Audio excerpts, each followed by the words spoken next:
So good afternoon everyone. Percentage series में आपका स्वागत है।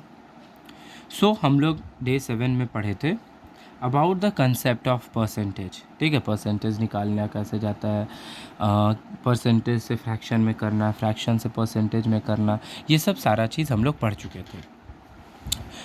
मोस्टली हम लोग पढ़ना है अब उसी पर बेस्ड क्वेश्चन। तो आपका जो ये क्वेश्चन था इसी पर बेस्ड एक और क्वेश्चन करते हैं।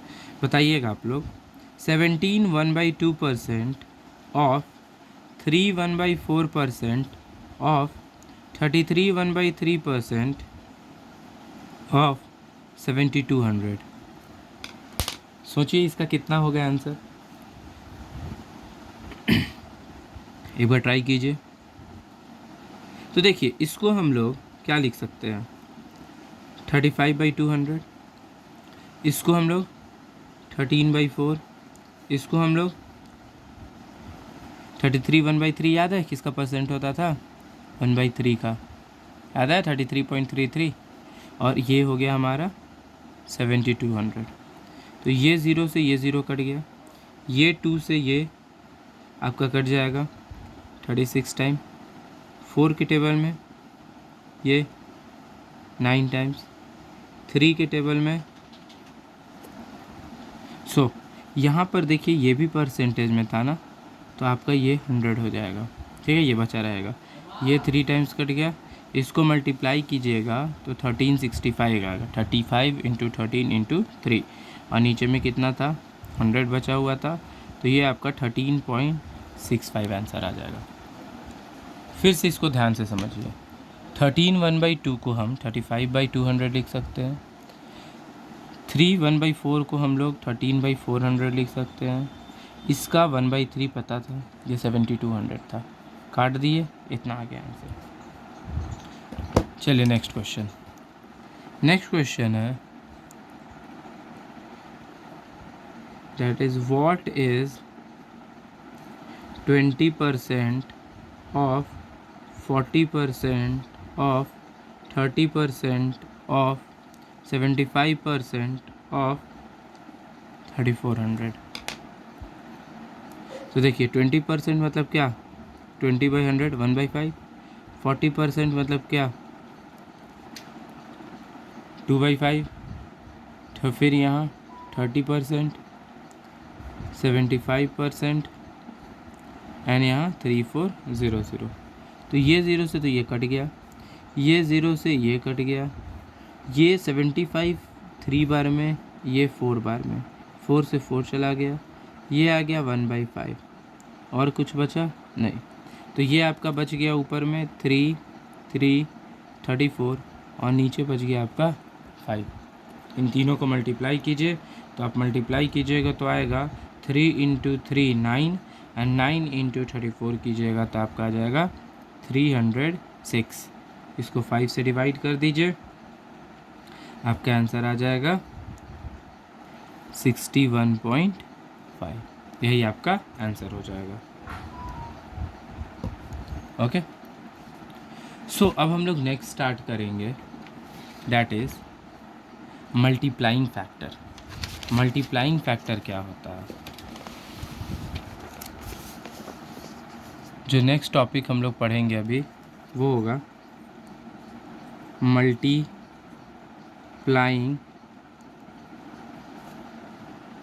फैक्टर्स। तो मल्टीप्लाइंग फैक्टर्स क्या होता है, सपोज़ एक नंबर है और उसको इंक्रीज़ किया जा रहा है बाई 28%, तो आप खुद सोचिए इसमें इसको हम क्या लिख सकते हैं, इसका इनिशियल वैल्यू क्या होगा, फाइनल वैल्यू क्या होगा।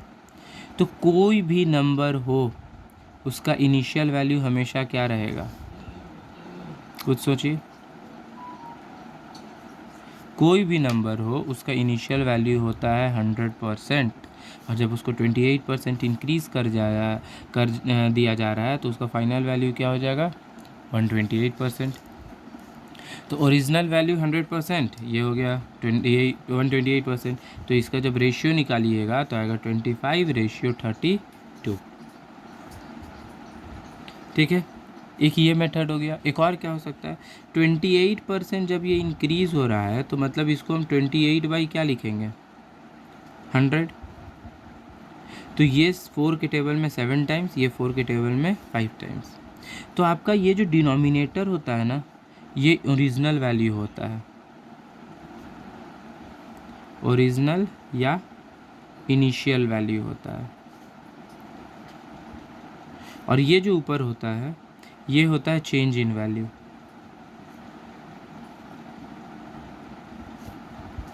ठीक है, तो यही दोनों होता है, ऊपर वाला हो जाएगा चेंज इन वैल्यू और नीचे वाला हो जाएगा आपका इनिशियल वैल्यू।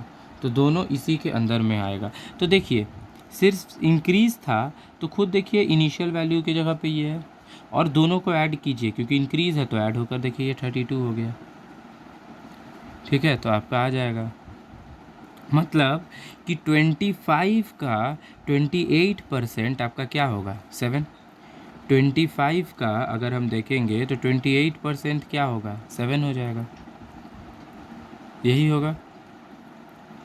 ठीक है, तो 7 उसमें चेंज इन वैल्यू आ गया।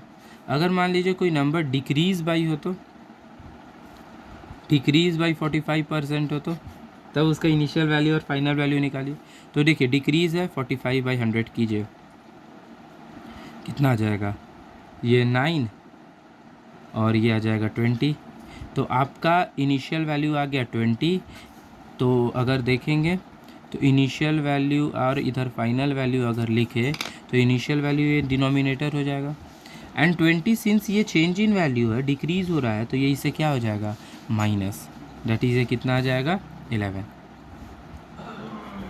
ठीक है, अगर नेक्स्ट और देखें फिर कि if it is increased by 22.22% अगर करें तब क्या होगा। तो देखिए इसको लिख सकते हैं क्या, 2 ब्रैकेट 11.22%, 11.11%। तो देखिए 11.11% किसका होता था, 1/9 का होता था, और सिंस ये ट्वाइस है तो ये 2/9 हो गया। मतलब इनिशियल वैल्यू हो गया मेरा 9 और फाइनल वैल्यू इंक्रीज़ है तो हो जाएगा 11। देखिए कितना ईजिली ये सॉल्व हो रहा है। अगर यही देखेंगे कि डिक्रीज़ बाय 17.14%, तब क्या होगा, तब तो ये तो टेढ़ा सवाल है, इसका पता भी नहीं है। तो क्या हम इसको 10 + 7.14% लिख सकते हैं। तो 10 का हमको पता 10% का कितना हो जाता है, 1/10 होता है, एंड 7.14 का याद कीजिए 1/14 का होता था। इन दोनों को सॉल्व कीजिए,